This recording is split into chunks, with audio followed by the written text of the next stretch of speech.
Bonjour à tous, à toutes. Aujourd'hui, on se retrouve pour la pose de stun panel de la Saint-Thierry en référence. Les panneaux à coller de chez Saint-Thierry. On va voir les étapes à partir de maintenant, du piquetage à la pose, aux finitions. C'est parti. Donc ce qu'il faut savoir, c'est que sur les Saint-Thierry de chez Stun Panel, on est sur une fourniture de 2 carreaux par sachet. Donc elles font 60 par 20 cm de hauteur, 20,5 avec les débords de colle. Et on est sur une épaisseur de 4,5. Donc voilà comment ils sont présentés. On est sur une teinte entre brun, un petit brun orangé.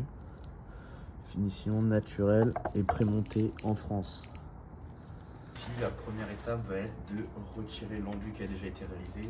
Le but est de rejoindre le parpaing qu'il faut. Donc ici, la première étape va être de retirer tout cet enduit gratté de la baguette jusqu'à l'arête du mur. Le but va être de retrouver le parpaing nu pour gagner de l'épaisseur et une meilleure accroche. Donc la première étape va être le piquetage au piqueur, au perfo, ce que vous avez. Et la deuxième étape sera de poncer pour vraiment avoir une surface qui sera saine.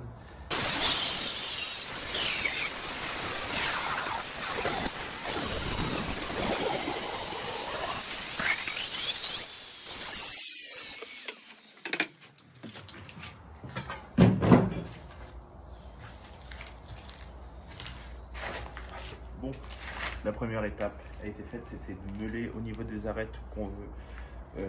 Au niveau des baguettes, la baguette va être gardée, les pierres vont venir se poser dessus, donc on va préférer la couper avant pour éviter de l'abîmer quand on va piquer. Le bas aussi, puisque les dalles ont été fraîchement posées, et nous on veut que les pierres... Il n'y a pas de remontée d'humidité, on laisse l'enduit, donc on va venir couper avant pour piquer à ras de la terrasse. C'est parti pour le piquage.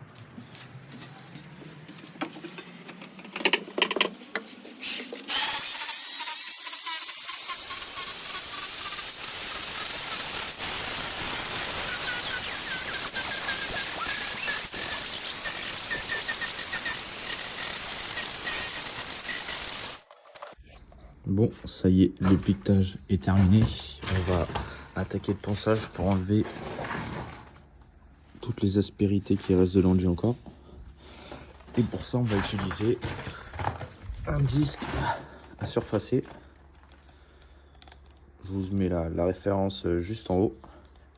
C'est parti.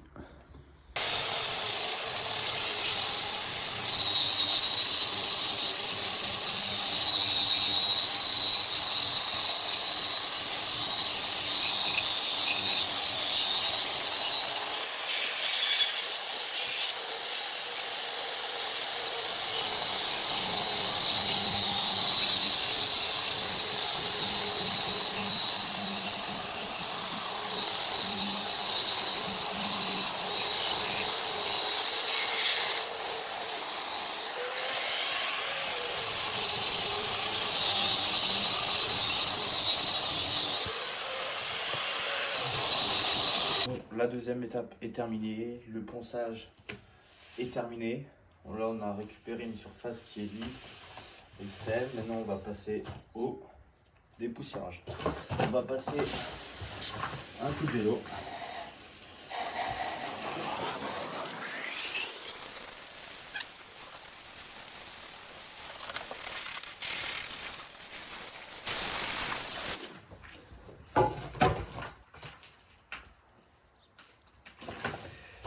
L'étape, on va dire, le plus chiant à faire est terminée. Maintenant on attend que le mur pompe l'eau et on va pouvoir attaquer le primaire d'accroche et le bouge-port. D'accroche et bouge-port, on va utiliser le Weber Primaire P qu'on peut appliquer soit au rouleau, soit à la brosse, ou on va faire au balai. Donc je vous montre ça, ça va permettre de boucher les pores et d'avoir une bonne accroche pour quand on va pouvoir commencer à coller nos carreaux. C'est parti. On attaque l'accroche et le bouge-port du Weber Prime. Ce que je vous conseille, c'est d'utiliser un primaire de couleur. Ne tâche pas les sols, etc. Ça disparaît. Mais ça vous permet de bien voir où vous en mettez. Alors que de l'incolore ou du transparent, ça se voit moins.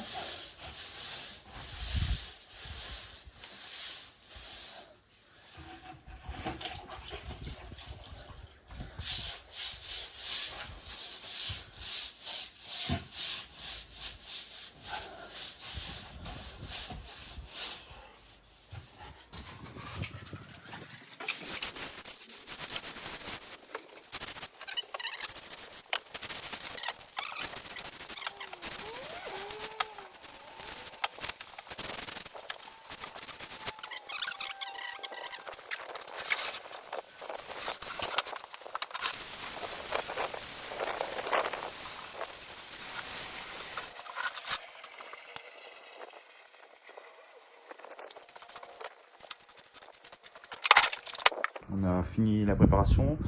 On va passer au calpinage qui est ici. Donc ici, je vais mettre le laser comme ça a déjà été calpiné en fonction de la hauteur la plus haute. Tout le calpinage part d'en haut. Ce qui fait plus esthétique et d'avoir une coupe en bas comme ici.